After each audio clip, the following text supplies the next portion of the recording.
بسم اللہ الرحمن الرحیم۔ سورہ نساء کا رکوع نمبر 12 اور 5ویں پارے کا رکوع نمبر 9۔ حسب معمول اس رکوع کا سب سے پہلے لفظی ترجمہ مختصر گرامر کے ساتھ اور پھر انشاءاللہ اس کی تفسیر اور آخر میں جو چند علمی نکات ملتے ہیں وہ نمبر وار میں خلاصے کے طور پہ بیان کروں گا۔ اعوذ باللہ من الشیطان الرجیم، بسم اللہ الرحمن الرحیم۔ فما لکم، یہ ما لکم کا لفظ آپ نے دیکھا کئی دفعہ آ چکا ہے۔ ما کا معنی ایو شیئن، کون سی چیز، لکم کا معنی تمہارے لیے، تو ایک محاورہ کے طور پر یہ جملہ استعمال ہوتا ہے۔ ما لکم کا معنی تمہیں کیا ہو گیا، جیسے قرآن میں آتا نا ما لکم لا تقاتلون فی سبیل اللہ، تمہیں کیا ہو گیا کہ اللہ کے راہ میں لڑتے نہیں ہو۔ تو اور بھی اس طرح کی حدیثوں میں یہ لفظ بہت آیا، ما لکم وللکلاب۔ آپ صلی اللہ علیہ وسلم نے مدینہ میں کتوں کو مارنے کا حکم دیا، بہت زیادہ ہو گئے، لیکن جب صحابہ نے بالکل ہی نسل ہی ختم کرنا شروع کر دی تو آپ نے فرمایا ما لکم وللکلاب، تمہیں کیا ہو گیا کہ تم کتوں کے پیچھے بالکل ہی پڑ گئے ہو، نسل ہی ختم کر رہے ہو۔ تو یہ ما لکم کا لفظ اس معنی میں استعمال ہوتا ہے۔ فما لکم، پس تمہیں کیا ہو گیا، فی المنافقین فئتین، فئہ جماعت کو کہتے ہیں، فئتن جماعت، کہ تم منافقین کے بارے میں فئتین دو جماعتیں بن گئے ہو، یعنی تمہارا ایک نظریہ نہیں ہے منافقین کے بارے میں، دو حصوں میں تم منافقین کے بارے میں تمہارے کانسیپٹ ڈیوائیڈ ہو گئے۔ تو تمہیں کیا ہو گیا کہ تم منافقین کے بارے میں دو جماعتوں میں بڑھ گئے ہو۔ واللہ ارکسہم، اور اللہ نے، ارکس یرکسو، ارکاسن کا معنی ہوتا ہے الٹے منہ کسی کو پھیر دینا، یعنی بالکل ہی گمراہی کے راستے پر نہ الٹے منہ، جیسے ایک آدمی سیدھے راستے کی طرف جا رہا ہو آپ اس کو اٹھا کے الٹا کر دیں، تو واللہ ارکسہم، اللہ نے ان کو الٹے منہ پھیر دیا ہے، بیما، ان اعمال کی وجہ سے، کسبو، جو انہوں نے کمائے ہیں۔ اتریدون، کیا تم یہ ارادہ کرتے ہو، ان تہدو، کہ تم ہدایت دو، تہدیو تھا اصل میں تضریبو کی طرح، کہ تم ہدایت دو، من، اس شخص کو، اضل اللہ، جس کو اللہ گمراہ کر دے، ومن یضلل اللہ، اضلل یضلل، اکرم یکرم کی طرح، اور جس کو اللہ گمراہ کر دے، فلن تجیدا، تم ہرگز نہیں پاؤ گے، لہو، اس شخص کے لیے، سبیلا، کوئی راستہ، یعنی ہدایت کا راستہ۔ ودو، یہ منافق لوگ، ودو اصل میں تھا وددو، ضربو کی طرح، ودو یہ لوگ چاہتے ہیں، لو تکفرون، کہ کاش تم بھی کفر کر لو، کما کفروا، جیسے کہ یہ کافر ہو گئے ہیں، فتکونون، پس تم سب ہو جاؤ، سواءً، ایک جیسے، یعنی سب کافر بن جاؤ، یہ تو یہ چاہتے ہیں۔ فلا تتخذوا منہم، پس نہ ٹھہراؤ، منہم، ان منافقین میں سے، اولیاء، دوست، حتی یہاجروا فی سبیل اللہ، جب تک کہ یہ ہجرت کر لیں اللہ کے راستے میں، یعنی جب تک کہ ہجرت نہیں کر لیتے ان کو دوست نہ بناؤ۔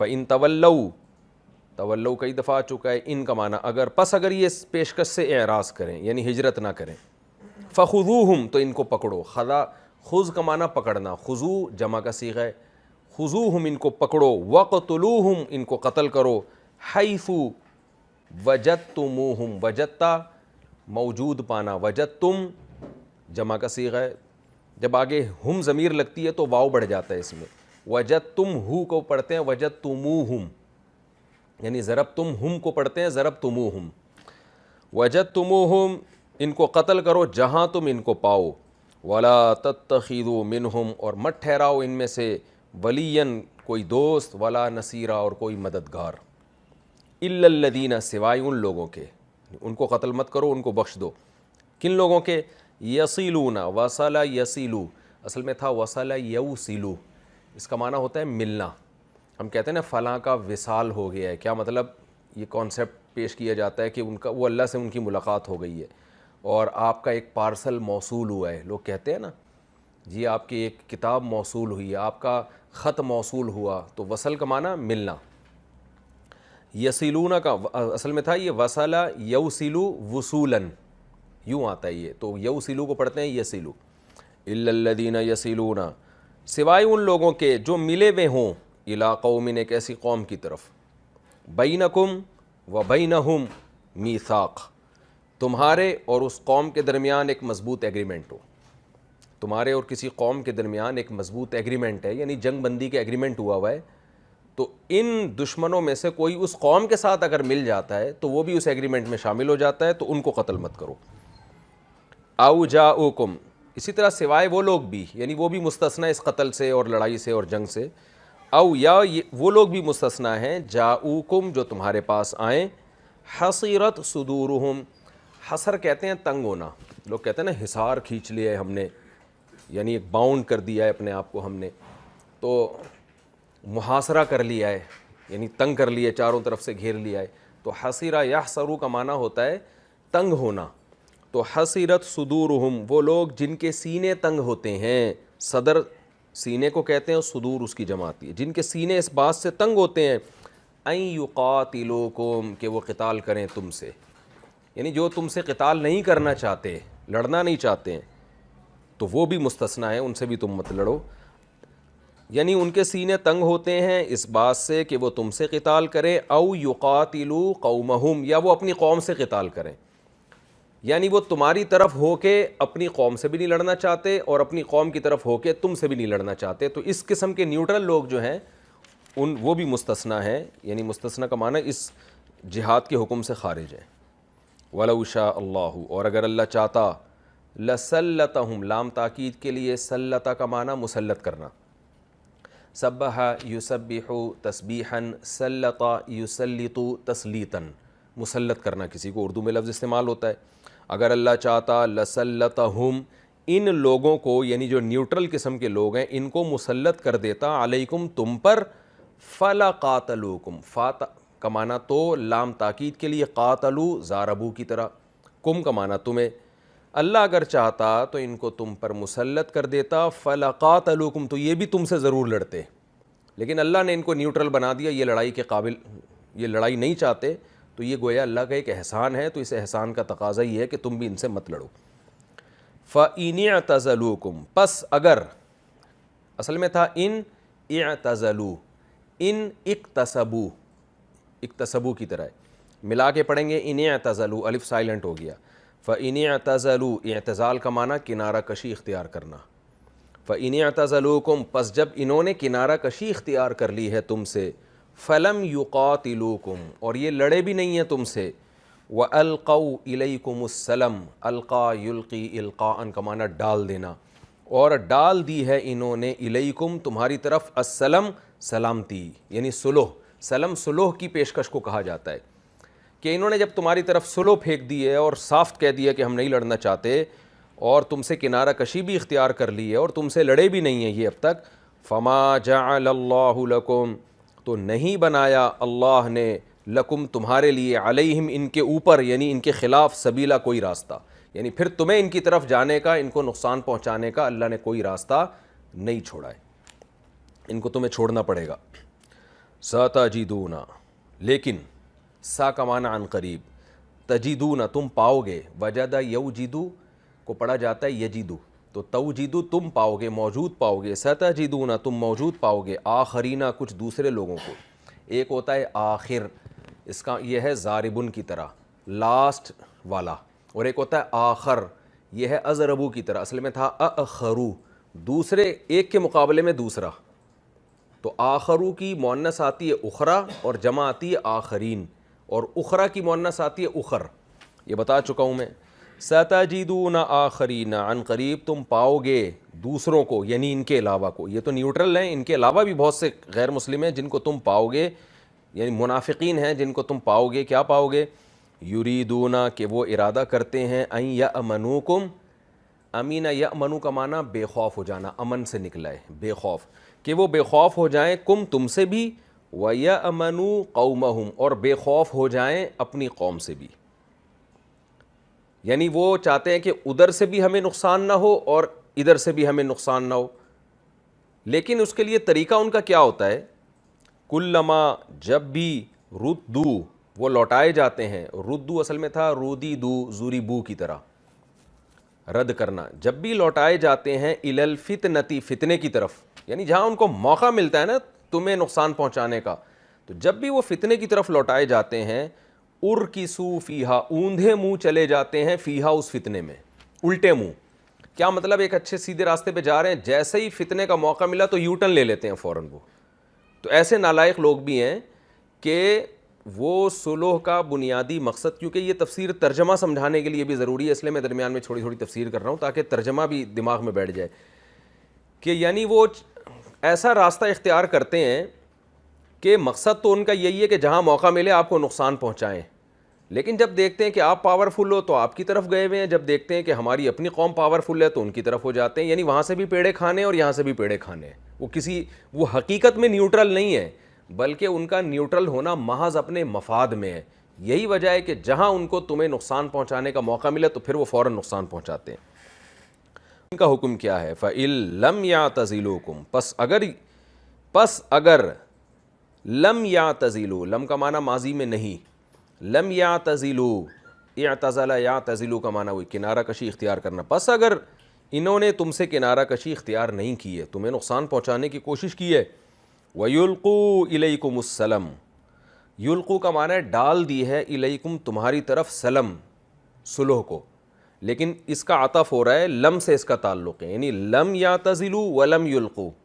تو لم یہاں بھی وہی لگا ہوا ہے، لیکن پہلے لم لگ گیا، لم کا معنی نہیں، تو اب دوبارہ لم کا تکرار نہیں کیا. تو کیا مطلب؟ پس انہوں نے تم سے کنارہ کشی اگر اختیار نہیں کی اور تمہاری طرف صلح کو نہیں پھینکا، تم سے کوئی ایگریمنٹ نہیں کیا، صلح کا معاہدہ نہیں کیا، وَيَكُفُّ أَيْدِيَهُمْ، اور اپنے ہاتھوں کو تم سے نہیں روکا انہوں نے. کفا یکفو کا معنی روکنا، کئی دفعہ آ چکا ہے یہ لفظ. اپنے ہاتھ تم سے روکے بھی نہیں، یعنی تمہیں نقصان پہنچانے کی بھی کوشش کرتے رہیں یہ لوگ. فَخُذُوهُمْ، تو ان کو پکڑو تم، وَقْتُلُوهُمْ، ان کو قتل کرو، حَيْثُ ثَقِفْتُمُوهُمْ، ثَقِفْتُمُوهُمْ کا معنی وجدتموہم ہی ہے، ثقیف یثقف کا معنی پانا، جیسے فَإِمَّا تَثْقَفَنَّهُمْ فِي الْحَرْبِ، یہ آگے آئے گا انشاءاللہ. حَيْثُ ثَقِفْتُمُوهُمْ، جہاں تم ان کو پاؤ، یعنی جہاں ملے پھر تم ان کو قتل کرو. وَأُولَئِكُمْ، اور یہ لوگ وہ ہیں، جَعَلْنَا لَكُمْ، ہم نے بنایا ہے، لکم تمہارے لیے، علیہم ان پر، ان کے خلاف، سلطاناً دلیل مبینہ واضح، یعنی ہم نے تمہارے لیے ان کے خلاف واضح دلیل بنا دی ہے.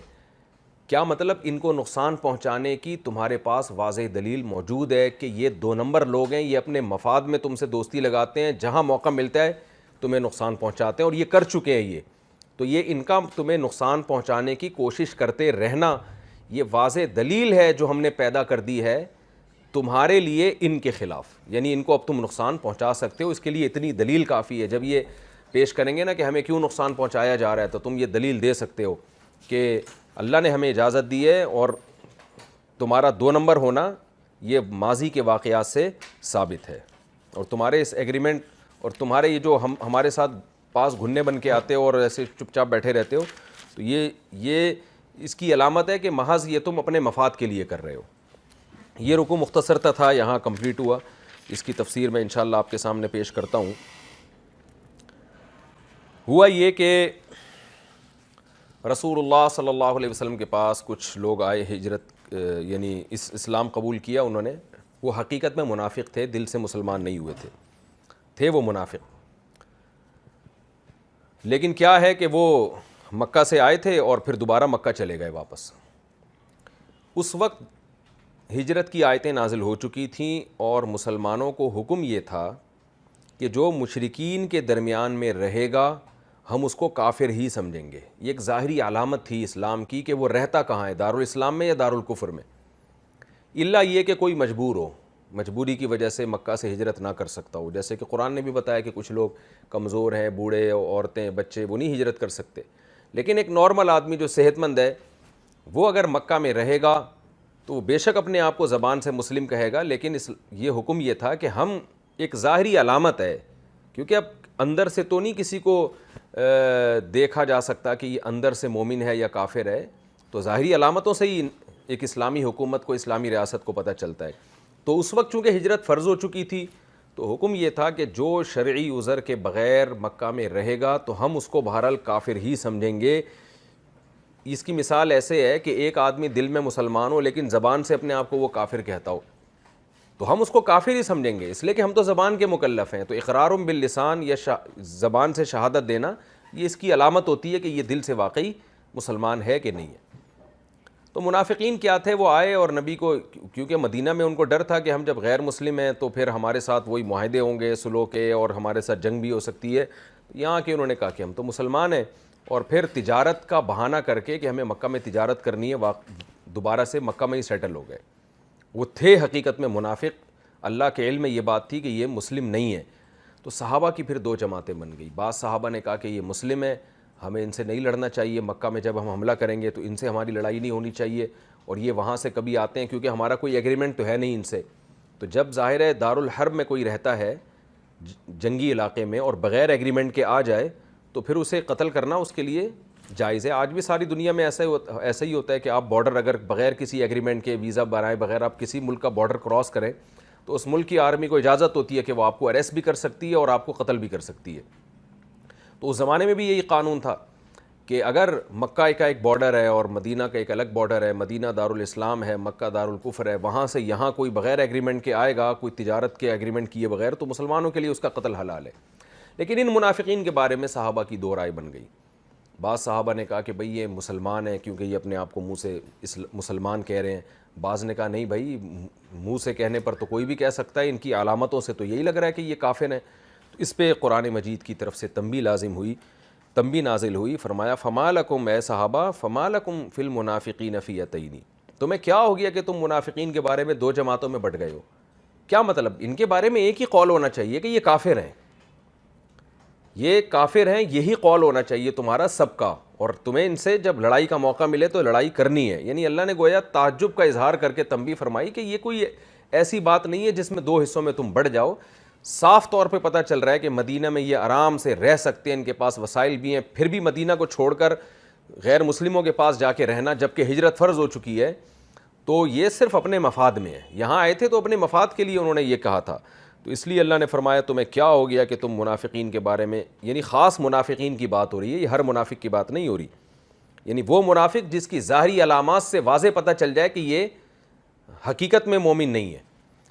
واللہ ارکسہم بما کسبوا، اللہ نے تو ان کو اوندھے منہ پھیر دیا ہے ان کی بدعمالیوں کی وجہ سے.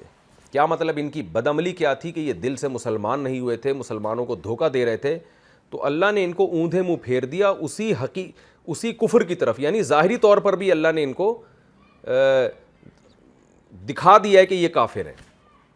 تو ان کا عزم تھا کہ ہم نے کفر ہی کی طرف جانا ہے، تو اسی عزم کی بیس پہ اللہ نے بھی ان کو اسلام سے واپس پھیر دیا. یعنی ظاہری طور پر جو اسلام کی طرف آئے تھے اس سے بھی اللہ نے واپس پھیر دیا ہے. کیونکہ بہت سے منافقین ایسے ہیں جو ابھی ظاہری طور پر مسلمان ہی سمجھے جاتے ہیں، تو ان کو اللہ نے ظاہری طور پر بھی اسلام سے پھیر دیا ہے. حقیقت میں تو یہ ویسے ہی پھرے ہوئے تھے، ظاہری طور پر بھی اوندھے منہ پھیر دیا ان کی اس بدعملی کی وجہ سے. وہ بدعملی کیا ہے؟ دارالاسلام سے دارالکفر کی طرف جانا. آگے اللہ فرماتے ہیں اتریدون ان تہدوا من اضل اللہ، وہ صحابہ جو ان کو مسلمان سمجھ رہے تھے، اللہ نے فرمایا کہ کیا تم یہ چاہتے ہو ان کو ہدایت دو جن کو اللہ نے گمراہ کیا ہے. یہاں ہدایت دینے کا مطلب کیا ہے کہ تم ان پہ اسلام کا لیبل لگاؤ. اور ظاہر ہے مسلمان ان کو اس وقت لیبل لگاؤ گے تم اسلام کا جب یہ حقیقت میں اسلام قبول کریں گے بھی، جبکہ اللہ کے علم میں یہ بات ہے کہ یہ لوگ حقیقت میں اسلام قبول نہیں کریں گے. تو جب ان کے مقدر میں ہدایت ہے ہی نہیں تو تم مسلمان کہہ کے یہ کیوں ظاہر کر رہے ہو کہ یہ گویا اسلام سچے دل سے قبول کریں گے اور ہماری نظر میں یہ مسلمان ہوں گے؟ تو یہ بات غلط ہے. تو ایسا ہی ہو گیا جیسے اللہ کسی کو گمراہ کرنا چاہ رہا ہے اور تم زبردستی اس پہ اسلام کا لیبل لگا کے اس کو مسلمان قرار دینا چاہ رہے ہو. یہ ایسا ہی ہے جیسے ہم کہتے ہیں نا کہ ایک آدمی واضح لفظوں میں ختم نبوت کا منکر ہو اور واضح لفظوں میں شرک کرتا ہو اور پھر بھی اپنے آپ کو مسلمان کہتا ہو، تو ہم اس کو یہ کہتے ہیں نا کہ لوگ پھر بھی اس کو اگر مسلمان کہہ رہے ہوں تو ہم کہیں گے یار تم نے کیا اسلام کا ٹھیکہ لیا ہوا ہے؟ تم یہ چاہتے ہو کہ ایک آدمی سارے کفری اعمال کر رہا ہے مگر پھر بھی تم اس کو اسلام میں زبردستی داخل کرنا چاہتے ہو. تو ایسے موقع پہ یہ جملہ کہا جاتا ہے.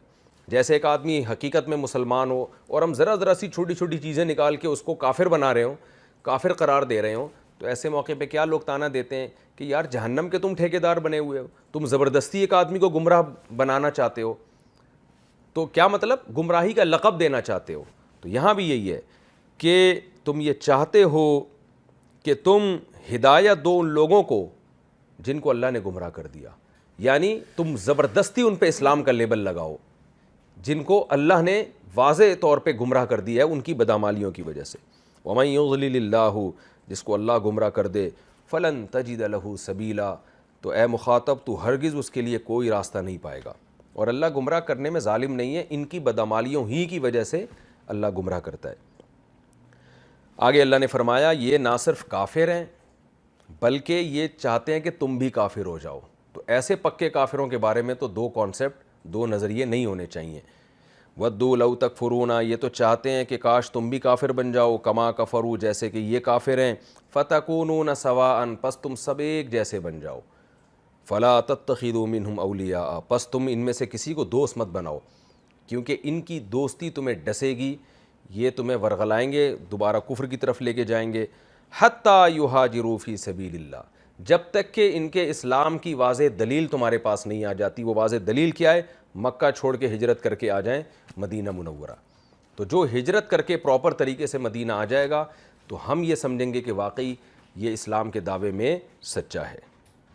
فَإِن تَوَلَّوْا، اور اگر یہ ہجرت پہ راضی نہ ہو، فَخُذُوهُمْ، پھر بے شک زبان سے 100 دفعہ کہتے رہے مسلمان ہیں، لیکن تم نے کیا کرنا ہے؟ تمہیں موقع ملے تو فَخُذُوهُمْ، تم نے ان کو پکڑنا ہے، وَاقْتُلُوهُمْ، ان کو قتل بھی کرو، حَيْثُ وَجَدْتُمُوهُمْ، جہاں بھی تم ان کو پاؤ، کیونکہ کوئی ایگریمنٹ نہیں ہے، کوئی تمہارا ان سے معاہدہ نہیں ہے، وَلَا تَتَّخِذُوا مِنْهُمْ وَلِيًّا، اور دوبارہ اسی مضمون کا تکرار کیا کہ تمہیں ان میں سے کسی کو دوست بنانے کی اور مددگار بنانے کی اجازت نہیں ہے، کیونکہ منافق ہیں، مدد کے نام پہ تمہیں ڈسیں گے۔ پھر یہ ایک کافر کے احکام الگ ہوتے ہیں، منافق کے الگ ہوتے ہیں، کافر اندر سے بھی کافر، باہر سے بھی کافر، وہ اس میں اس کا خطرہ کم ہوتا ہے کہ وہ آپ کو ڈسے، کیونکہ وہ جو ہے وہ آپ کے سامنے پیش کر رہا ہے۔ منافق کا یہ ہوتا ہے کہ اتنا بڑا جھوٹ جب آپ کے سامنے بول رہا ہے تو کیا مطلب جو آپ کی دوستی، آپ کے لیے دوستی کا ہاتھ بڑھا رہا ہے، ہو سکتا ہے اس میں بھی یہ جھوٹا ہو۔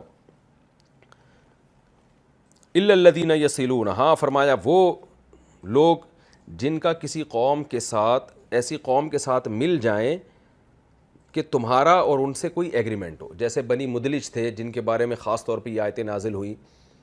وہ آئے نبی صلی اللہ علیہ وسلم کے پاس اور کہنے لگے کہ ہم سے صلح کریں، اور حضرت خالد بن ولید کو نبی صلی اللہ علیہ وسلم نے بھیجا صلح کے لیے، تو انہوں نے کہا ٹھیک ہے ہم اسلام قبول نہیں کرتے، لیکن ہم آپ کے خلاف لڑنے والی کوئی بھی قوم ہوگی ہم اس کی مدد نہیں کریں گے، نہ ہم قریش کی مدد کریں گے اور نہ ہم آپ کی مدد کریں گے۔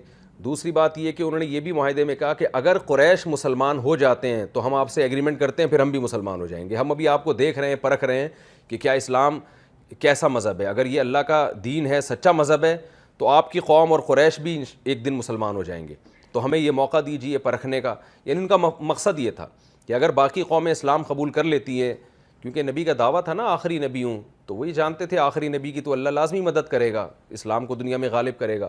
تو اس طرح کی قوم کے بارے میں پھر یہ آیتیں نازل ہوئیں، الا الذین یصلون الی قوم، ہاں ایسے لوگ جو کسی ایسی قوم سے مل جائیں، جیسے بنو مدلج سے ایگریمنٹ ہو گیا تھا تو کوئی بنو مدلج سے جا کے مل جاتا، یا بنو مدلج کسی ایسی قوم سے جا کے مل جاتے کہ جن سے نبی کا ایگریمنٹ ہوا ہے کہ جنگ بندی کا، تو ایسی قوم سے اگر کوئی جا کے ملے گا، بینکم و بینہم میثاق، جن کے تمہارے اور ان کے درمیان ایگریمنٹ ہے، تو یہ لوگ بھی مستثنی ہیں، ان سے بھی تمہیں قتال کی اجازت نہیں ہے۔ او جاؤکم، اسی طرح ان کافروں سے بھی اجازت نہیں ہے، یا ان ایسے منافق جن کا کفر واضح ہو چکا ہو، تو اب وہ منافق نہیں رہے بلکہ وہ کافر ہی کہلائیں گے، کیونکہ اب علامات سے پتہ چل گیا کہ یہ مسلم نہیں ہے۔ لیکن اگر وہ تمہارے پاس آتے ہیں، حصیرت صدورہم، ان کے دل اس بات سے تنگ ہوتے ہیں، ان یقاتلوکم، کہ وہ تم سے لڑیں، او یقاتلوا قومہم، یا تمہاری سائیڈ لے کے اپنی قوم سے لڑیں، بلکہ وہ نیوٹرل رہ کے زندگی گزارنا چاہتے ہیں، اگرچہ کفر پہ ہوں، تو اللہ فرماتے ہیں تمہیں ان سے بھی لڑنے کی اجازت نہیں ہے۔ وَلَوْ شَاءَ اللَّهُ لَسَلَّطَهُمْ عَلَيْكُمْ۔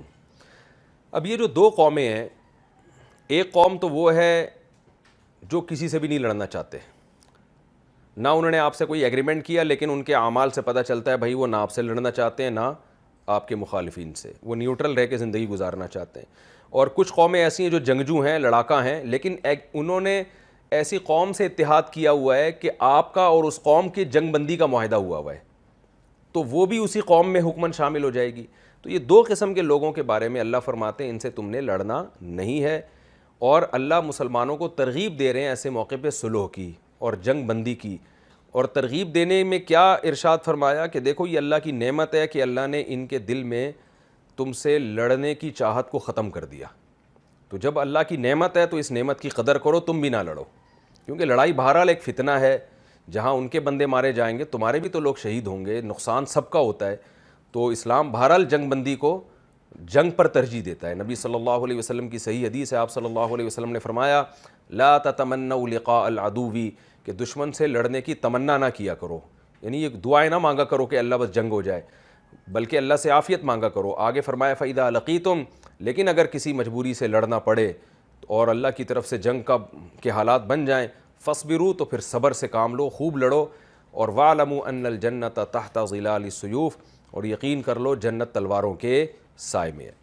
تو اللہ تعالیٰ ترغیب دے رہے ہیں صلح کی. فرمایا وَلَوْ شَاءَ اللَّهُ لَسَلَّطَهُمْ عَلَيْكُمْ، اللہ اگر چاہتا تو اللہ ان کو تم پہ مسلط کر دیتا اور ایک مشکل میں پڑ جاتے تم، ان سے بھی تمہیں لڑنا پڑتا.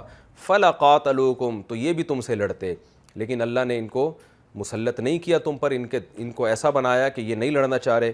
فَإِنِ اعْتَزَلُوكُمْ، پس جب انہوں نے تم سے کنارہ کشی اختیار کر لی. فَلَمْ يُقَاتِلُوكُمْ، اور یہ تم سے لڑے بھی نہیں ہیں. وَأَلْقَوْا إِلَيْكُمُ السَّلَمَ، اور یہ تمہاری طرف صلح کو پھینک رہے ہیں، صلح کرنا چاہتے ہیں تم سے. فَمَا جَعَلَ اللَّهُ لَكُمْ عَلَيْهِمْ سَبِيلًا، تو نہیں رکھا ہے اللہ نے تمہارے لیے ان پر کوئی راستہ، یعنی ان کو نقصان پہنچانے کا کوئی راستہ، اللہ نے تمہیں اس کی پرمیشن نہیں دی ہے. سَتَجِدُونَ آخَرِينَ، فرمایا لیکن کچھ لوگ ایسے ہوں گے، یعنی 3 قسم کے لوگوں کا تذکرہ ہوا ہے اس میں. پہلا فریق وہ ہے جو ہجرت نہیں کر رہا اور نہ آپ سے کوئی معاہدہ کر رہا ہے، تو اور اپنے آپ کو کہہ مسلمان رہا ہے وہ. اللہ نے فرمایا ان سے تمہارا کوئی ایگریمنٹ نہیں ہے، موقع ملے گا تم ان سے جنگ کرو گے. دوسرا فریق وہ ہے جو یا تو صاف لفظوں میں تم سے معاہدہ کر رہا ہے جنگ بندی کا، یعنی اپنے عمل سے بتا رہا ہے کہ میں نہیں لڑنا چاہتا، یا ایسی قوم کے ساتھ ایگریمنٹ کر رہا ہے جس قوم کا تمہارے ساتھ ایگریمنٹ ہے جنگ بندی کا، یعنی ایسی قوم سے جا کے مل جاتا ہے. تو یہ وہ فریق ہے جو لڑنا نہیں چاہتا. تو یہ اس کا بھی اللہ نے حکم بیان کر دیا کہ تم ان سے لڑنے کی تمہیں اجازت نہیں ہے. تیسرا فریق وہ ہے جو 2 نمبری میں بھی 2 نمبر ہے، یعنی 1 نمبر کا 2 نمبر ہے. وہ کیا کر رہا ہے کہ ظاہری طور پر تو تم سے یعنی ایسے شو کر رہا ہے کہ میں لڑنا نہیں چاہتا، لیکن وہ یہ شو صرف اپنے مفاد کے لیے کر رہا ہے. وہ صرف اپنے مفاد کے لیے، دل میں اس کے ہے کہ موقع ملوں گا تو میں جو ہے نا نقصان پہنچاؤں گا ان کو. اوپر سے گھننا بنا ہوا ہے، نیک بنا ہوا ہے. تو ایسے لوگوں کو بھی اللہ نے کہا کہ تم نے چھوڑنا نہیں ہے، یعنی یہ دیکھنا ہے کہ واقعی دل سے نیوٹرل ہے، دل سے یہ لڑائی نہیں چاہتا، یہ صرف اپنے مفاد میں ادھر مسلمانوں کے پاس آیا ہے تو ان جیسا بنا ہوا ہے اور ادھر جا رہا ہے تو ان جیسا بنا ہوا ہے. اس تیسرے فریق کا بھی اللہ نے یہاں حکم بیان کیا. سَتَجِدُونَ آخَرِينَ، فرمایا ان میں سے کچھ لوگوں کو تم پاؤ گے یریدون یأمنوکم، وہ چاہتے ہیں تم سے بھی بے خوف ہو کے رہیں، وَیَأْمَنُوا قَوْمَهُمْ، اور اپنی قوم سے بھی بے خوف ہو کے رہیں. یعنی جب تمہارے پاس آئیں گے تو ظاہر ہے قوم سے خطرہ ہوگا نا، کہ قوم کہے گی تم تو مسلمان ہو گئے، اور قوم کے پاس جائیں گے تو تم سے خطرہ ہوگا، تم سمجھو گے یہ تو مسلمان ہے، یہ تو کافر ہے. تو اللہ نے فرمایا لیکن ان کی حقیقی حالت کیا ہے؟ کلما ردوا الی الفتنۃ، جب بھی ان کو فتنے کی طرف لوٹایا جائے، کوئی موقع ہو نا تمہیں نقصان پہنچانے کا، ارکسوا فیھا، اوندھے منہ اس میں چلتے ہیں، یعنی یو ٹرن لے لیتے ہیں فوراً. فإن لم یعتزلوکم، بس جب انہوں نے تم سے کنارہ کشی اختیار ہی نہیں کی ہے اور نہ تم سے کوئی ایگریمنٹ ہوا ہے پراپر طریقے سے، وَيَكُفُّوا أَيْدِيَهُمْ، اور نہ انہوں نے اپنے ہاتھوں کو تم سے روکا، یعنی ماضی میں یہ تمہیں نقصان پہنچاتے رہے ہیں اور جب تم غالب آتے ہو تو پھر گھنے بن کے تمہارے ساتھ ہو جاتے ہیں. تو اللہ فرماتے ہیں نہ اب ان کی زبانی باتوں کا اعتبار نہیں ہوگا. فَخُذُوهُمْ، ان کو پکڑو، وَقْتُلُوهُمْ حَيْثُ ثَقِفْتُمُوهُمْ، جہاں ان کو پاؤ قتل کر دو.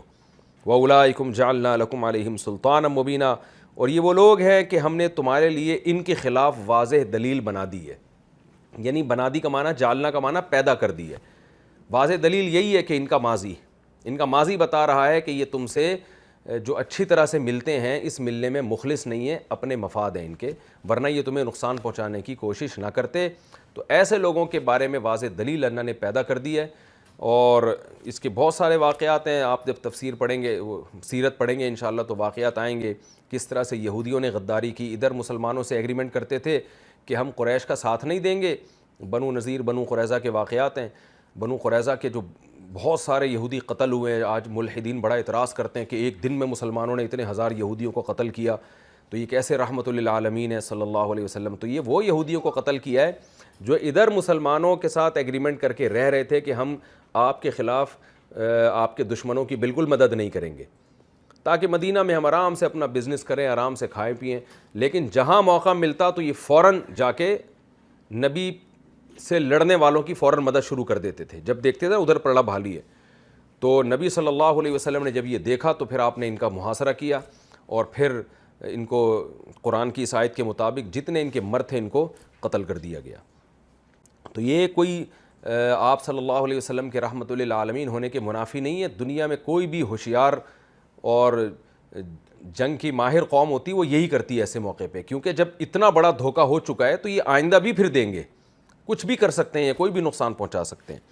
تو اللہ نے فرمایا ان کو پکڑو اور جہاں پاؤ ان کو قتل کرو۔ پکڑو کا مطلب یہ جو قتل کا حکم دیا جا رہا ہے تو یہ بھی اباحت ہے، یعنی واجبی حکم نہیں ہے کہ تم ان کو پکڑو، اس کے بعد چاہو تو قیدی بنا کے رکھو، یعنی غلام بنا کے، چاہو تو ان کو قتل کر دو، جیسے کہ نبی صلی اللہ علیہ وسلم نے بہت دفعہ پکڑ کے آپ نے قیدی بھی بنا دیا ان کو اور بعض دفعہ آپ نے قتل کر دیا۔ تو یہ جو بھی جنگ کا کمانڈر ہے اس کو یہ اختیار ہے کہ وہ چاہے تو قتل کرے، چاہے تو قیدی بنا لے اس کو۔ تو یہ آیتیں تھیں، سارے جہادی ہے ان آیتوں میں۔ تو اب ہم انشاءاللہ اس میں جو ہمیں علمی نکات ملتے ہیں ان کا نمبر وار تذکرہ کرتے ہیں۔ پہلی بات تو یہ فما لکم فی المنافقین فی اتینی، اللہ نے فرمایا منافقین کے بارے میں تم دو جماعتوں میں کیوں تبدیل ہو گئے۔ اس سے کون منافقین مراد ہیں؟ وہ منافق جو واضح علامتیں پائی گئی ہیں کہ یہ مسلمان نہیں ہیں، اور وہ علامت کیا ہے کہ ہجرت کے لیے تیار نہیں ہو رہے۔ اس سے ہمیں پتہ چلتا ہے کہ مسلمان بے وقوف نہیں ہوتا کہ محض کسی کی زبان پر وہ اعتماد کر لے۔ جب بھی آپ کے کسی سے معاملات ہوں گے، خاص طور پہ جنگی معاملات جس میں پوری ریاست داؤ پہ لگ سکتی ہے، تو ایسے معاملات میں صرف یہ نہیں کہ کوئی بھی اچھی چکنی چپڑی باتیں کر رہا ہے آپ کے سامنے، آپ کہو بھائی ماشاءاللہ بہت نیک آدمی ہے۔ جیسے کہ آج ہم نے بہت سے دینداروں کو دیکھا ہے کہ وہ معاملات کرتے ہوئے صرف اگلے کی زبان کو دیکھتے ہیں، تو شریعت نے حکم دیا ہے کہ اس کو پرکھو، اگر اس میں ظاہری علامات یہ پائی جاتی ہیں اس بات کی کہ یہ جھوٹ بول رہا ہے تو ہم اس کو جھوٹا ہی سمجھیں گے۔ اب یہ ویسے زبان سے کلمہ شہادت اور توحید اور رسالت کے اقرار کر رہے ہیں، تو اللہ نے کہا کہ یہ تو اقرار کر رہے ہیں تو ادھر آ کے کیوں نہیں رہتے؟ ابھی تو مسلمانوں کو افرادی قوت کی ضرورت ہے، رہتے کافروں کے ساتھ ہیں، سارا تعاون ان کا ان کے ساتھ ہو رہا ہے۔ تو اس سے پتہ چلتا ہے کہ مسلمان جو ہے وہ بہت زیرک ہوتا ہے، بہت عقل مند ہوتا ہے، وہ صرف کسی کی زبانی باتوں پہ نہیں جاتا، وہ ظاہری علامات دیکھ کے بھی فیصلہ کرتا ہے۔ تو اس میں ہمیں صرف منافق کے بارے میں نہیں سبق ملتا، اور بھی معاملات۔ ایک آدمی 3 دفعہ آپ سے 2 دفعہ آپ سے پیسے لے کے بھاگ چکا ہے، تیسری دفعہ میں آ کے کہہ رہا ہے اس دفعہ میں نہیں بھاگوں گا، تو آپ اگر پیسے دے دیتے ہیں تو آپ بے وقوف ہیں۔ بھائی ہمیں تو یہی لگ رہا ہے کہ یہ 2 دفعہ پیسے لے کے بھاگ چکا ہے، بھی بظاہر بھاگے گا۔ توبہ کا دروازہ قیامت تک کے لیے کھلا ہوا ہے، لیکن کون دل سے توبہ کر رہا ہے، کون اوپر سے کر رہا ہے، یہ اللہ تو جانتا ہے، ہم ظاہر کے مکلف ہیں۔ ایک بات تو ہمیں یہ پتہ چلتی ہے۔ دوسری بات ہمیں یہ پتہ چلتی ہے کہ یہ جو آج بہت سے لبرل قسم کے مسلمان ہیں نا، جو کہتے ہیں کسی کو کافر نہ کہو، کافر کو بھی کافر نہ کہو، یہ بات تو ٹھیک ہے کہ ذرا سی باتوں کی بیس پہ کفر کے فتوے لگانا بہت بڑا جرم ہے۔ فقہا نے قرآن و سنت سے ایک اصول اخذ کیا ہے کہ کسی کی بات کے 100 مطلب نکلتے ہوں، 99 مطلب ایسے نکلتے ہوں جس سے ہمیں لگ رہا ہے کہ یہ کافر ہے، لیکن 1% ایسا بھی مطلب نکالا جا سکتا ہے جو صحیح مطلب ہو۔ تو تمام فقہا کا اتفاق ہے کہ ہم اس ایک صحیح مطلب کو فوکس کریں گے، صحیح محمل تلاش کریں گے کہ بھائی ہو سکتا ہے اس کی مراد یہ ہو۔ تو زبردستی یا کھینچ تان کے کسی کو کافر بنا دینا یہ بہت بڑا جرم ہے۔ نبی صلی اللہ علیہ وسلم نے فرمایا جس نے کسی کو کافر کہا تو اگر وہ کافر نہیں ہے تو یہ جملہ لوٹ کے تمہاری طرف واپس آئے گا، تو بہت بڑا جرم ہے یہ۔ لیکن اس آیت سے ہمیں یہ بھی پتہ چلتا ہے کہ جب واضح طور پر ظاہری طور پر ایک آدمی کے کفر کا پتہ چل جائے تو خامخواہ میں کھینچ تان کے اس کو مسلمان کا ٹھپا لگانا بھی ٹھیک نہیں ہے۔ آج بہت سے لوگ کہتے ہیں قادیانیوں کو بھی کافر نہ کہو، بھائی وہ اسلام کے بیسک عقیدہ ختم نبوت کے منکر ہیں، تو کیوں کافر نہیں کہیں ان کو؟ اگر کوئی نبی صلی اللہ علیہ وسلم کو مشکل کشا حاضر ناظر کہتا ہے تو ہم اس کا مطلب پوچھیں گے، ہم تعویل کریں گے، بھائی ہو سکتا ہے مشکل کشا کا مطلب یہ ہو کہ نبی صلی اللہ علیہ وسلم نے مشکلیں دور کی ہیں صحابہ کرام کی، اور اس امت کی بہت ساری مشکلات آپ نے دور کی، جہالت کے اندھیروں سے نکالا، تو ہو سکتا ہے یہ مطلب لے رہا ہو۔ تو ہم صرف مشکل کشا کہنے سے اس کو کافر نہیں کہیں گے، ہم اس کی یہ تعویل کریں گے۔ لیکن اگر وہ کہتے ہیں نہیں میرا یہ مطلب نہیں ہے، میرا مطلب یہ کہ اللہ نے آپ کو ہمیشہ کے لیے اختیارات دے دیے ہیں، آپ جب چاہیں آپ لوگوں کی مدد کر سکتے ہیں اپنی قبر سے بھی، اور آپ جب چاہیں لوگوں کو اولاد دے سکتے ہیں، اور ہم جیسے اللہ سے مانگتے ہیں نبی سے بھی مانگنا ہمارے لیے جائز ہے، تو بھائی وہ جب اپنی بات کی تعویل نہیں کر رہا تو وہ تو ایسا مطلب بیان کر رہا ہے جو 100% شرکیہ مطلب ہے. تو پھر آپ کو اس تکلف کی اجازت نہیں ہے کہ پھر بھی اسلام ہی اس پر ٹھپا لگائیں اسلام کا کہ نہیں جی یہ مسلمان ہی ہے. اگر اس طرح سے ہم براڈ مائنڈڈ بن جائیں گے تو اسلام اور کفر کے درمیان جو ایک لکیر ہے وہ لکیر ختم ہو جائے گی, بارڈر ختم ہو جائے گا, اسلام اور کفر خلط ملط ہو جائیں گے, پتہ ہی نہیں چلے گا غیر مسلم کو کہ اسلام کیا ہے اور کفر کیا ہے. اسی طرح کوئی نبی صلی اللہ علیہ وسلم کو کہتا ہے آپ ہر جگہ موجود ہیں, ہر جگہ حاضر ناظر ہیں, سب کچھ دیکھ رہے ہیں, سن رہے ہیں, تو یہ تو بالکل واضح کفر ہے. کوئی کہتا ہے آپ عالم الغیب ہیں, ہر چیز کا اللہ نے آپ کو علم دے دیا, کوئی بات بھی آپ سے مخفی نہیں ہے. اگر وہ ویسے ہی کہتے ہیں آپ عالم الغیب ہیں تو جملہ تو یہ بھی کفریہ ہے, لیکن پھر بھی ہم اس کی تعویل کریں گے بھائی غیب کا مطلب اللہ نے جو آپ کو غیب کا علم تو دیا ہے, بہت ساری چیزوں کا علم جو غیب میں تھیں اللہ نے آپ کو دیا, تو ہم حتی الامکان کوشش کریں گے اس کی تعویل کرنے کی. لیکن اگر وہ کہتا ہے میں تعویل نہیں مانتا, میں تو یہ کہتا ہوں کہ غیب کا مطلب ہے کہ ما کانا و ما یکونو, جو کچھ ہوا جو کچھ ہوگا ایک ایک چیز کا علم نبی کے پاس تھا, تو بھائی کلی علم تو اللہ کے پاس ہے. یہ تو قرآن سے صاف پتہ چلتا ہے کہ اللہ کے سوا کوئی اس طرح کا عالم الغیب نہیں ہے. تو پھر ایسے آدمی کو مشرک اور کافر ہی کہا جائے گا, خام خواہ میں اس کو کھینچ تان کے مسلمان کا ٹھپا نہیں لگایا جائے گا اس کے اوپر. اسی طرح کوئی حضرت علی کو خدا کے برابر قرار دے دیتا ہے, یا اماموں کے بارے میں یہ نظریہ رکھتا ہے کہ جیسے پیغمبر معصوم ہوتے ہیں امام بھی اسی طرح معصوم ہوتے ہیں, گناہوں سے پاک ہوتے ہیں, تو یہ تو شرک پھر رسالہ ہے. آپ نے نبی میں اور امام میں کوئی فرق ہی نہیں چھوڑا, تو پھر اس خام خواہ میں صرف ایک لفظی ہیر پھیر کی کیا ضرورت ہے. تو اسی طرح خلاصہ کلام کا یہ نکلا کہ کوئی واضح لفظوں میں اسلام کے عقیدے کا انکار کرے اور وہ اپنی بات کی خود ہی تعویل کرنے کے لیے تیار نہ ہو, تو ہم اس کو بہرحال کافر ہی کہیں گے. جیسے کہ صحابہ کرام کو اللہ نے کہا کہ ان منافقین کو تم کافر کیوں نہیں کہتے, یہ تو بالکل واضح طور پر علامات سے ظاہر ہو چکا ہے ان کا کفر, تو خام خواہ میں ان پہ اسلام کا لیبل لگانے کی اجازت نہیں ہے. تو دو انتہائیں ہیں جن کے درمیان سے ہم گزر رہے ہیں. ایک انتہا یہ ہے کہ ذرا سی بات پہ کفر کا کلمہ, کفر کا فتویٰ.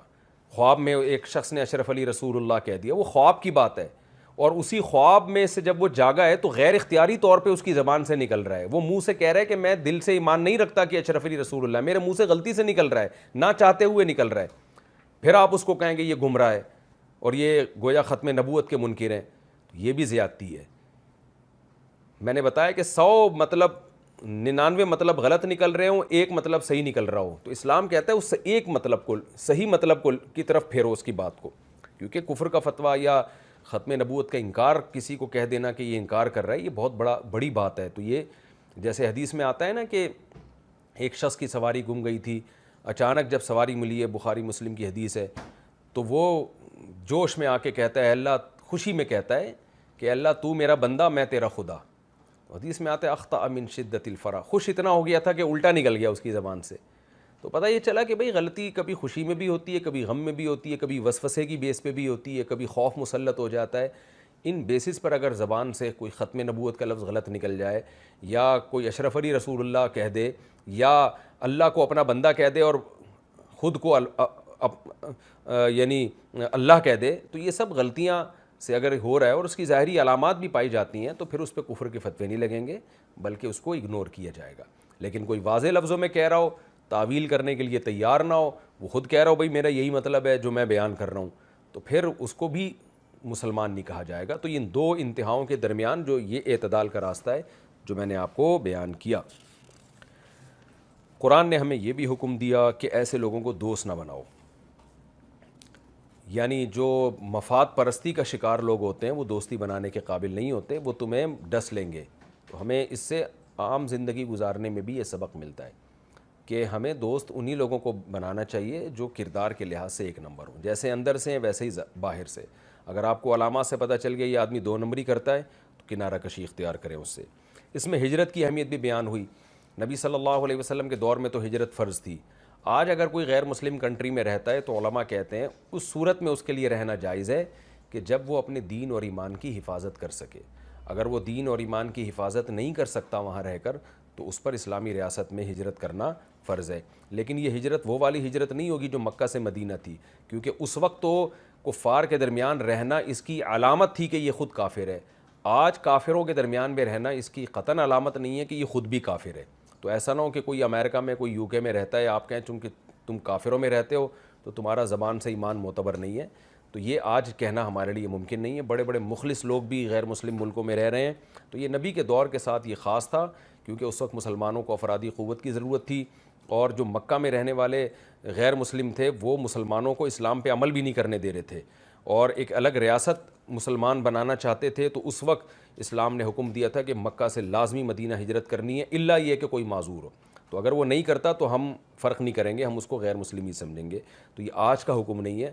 آج جو حکم ہے اس پر پوری امت کا اجماع ہے کہ غیر مسلم کنٹری میں وہ شخص رہ سکتا ہے جو اپنے اور اپنے اولاد کے ایمان کی حفاظت کر سکے, اور اگر کوئی حفاظت نہیں کر سکتا, برائیوں میں مبتلا ہونے کا یعنی کبیرہ گناہ میں مبتلا ہونے کا خطرہ ہے, تو پھر اس پر لازم ہے کہ وہ وہاں سے ہجرت کرے. تیسری پوائنٹ کی بات کہ اسلام نے کتنی رعایت کی ہے غیر مسلموں کے ساتھ. بعض ہمارے فقہا کا مذہب یہ ہے کہ غیر مسلم کو تو میدان جنگ میں قتل کیا جاتا ہے وہ کافر ہونے کی وجہ سے. امام ابو حنیفہ کی رائے یہ ہے کہ نہیں, کافر ہونے کی وجہ سے نہیں بلکہ محارب, یعنی اس لیے کہ وہ آپ جنگی ہے, یعنی جنگ لڑنے والا ہے آپ سے. تو یہ آیتوں سے امام حنیفہ کے قول کی تائید ہوتی ہے کہ قرآن کہہ رہا ہے جو کافر ایگریمنٹ کر لیں ان کو قتل نہیں کرو. وجہ کیا ہے کہ اب وہ جنگ تھوڑی لڑ رہے ہیں, وہ تمہیں نقصان نہیں پہنچا سکتے. تو جو اسلامی ریاست کے قیام میں جو کافر رکاوٹ بنے گا اس سے تو جنگ کی جائے گی. جو کافر اسلامی ریاست کے قیام میں رکاوٹ نہیں بن رہا تو وہ کافر ہو کے بھی آپ کے ملک میں رہ سکتا ہے. تو یہ اسلام نے ایسے موقع پہ چھوٹ دی ہے کہ اس زمانے میں اس قسم کی چھوٹ کا تصور نہیں تھا. اس زمانے میں تو جنگوں کے اصول ہی نہیں تھے, بلکہ اس زمانے میں کہ آج بھی نہیں ہے. آج کی جنگیں بھی مفاد پرستی کی بیس پر ہیں, اس ملک کے وسائل پہ قبضہ کر لو, اس ملک کے وسائل پہ قبضہ کر لو, جبکہ اسلام کی جو جنگ ہے وہ نظریاتی بیسس پر ہے کہ اسلام چاہتا ہے کہ اللہ کا قانون دنیا میں نافذ ہو, تو اس قانون کے نفاذ میں جو طاقتیں رکاوٹ بنیں گی ان سے لڑو گے, جو رکاوٹ نہیں بن رہی ان سے نہیں لڑو گے. تو اس سے جہاد کا فلسفہ بھی سمجھ میں آتا ہے کہ جہاد کا مقصد غیر مسلم کو زبردستی مسلمان بنانا نہیں ہے, بلکہ اسلامی قانون کو تمام قوانین پہ برتری دلانا ہے. یعنی الاسلام یعلو ولا یعلی علیہ, تمام لاز پہ قوانین پر اسلام کا قانون اونچا ہوگا اور اسلام کے اوپر کوئی چیز نہیں ہو سکتی. تو اس کے لیے لڑائی لڑی جاتی ہے. کسی غیر مسلم کو اسلامی تاریخ میں کبھی بھی زبردستی مسلمان نہیں بنایا گیا, بلکہ جو نیوٹرل ہو کے رہنا چاہیں اللہ نے ان کے لیے صاف طور پہ کہہ دیا کہ اللہ نے تمہارے لیے ان کی طرف جانے کا کوئی راستہ چھوڑا نہیں ہے, تم ان کو نقصان نہیں پہنچا سکتے.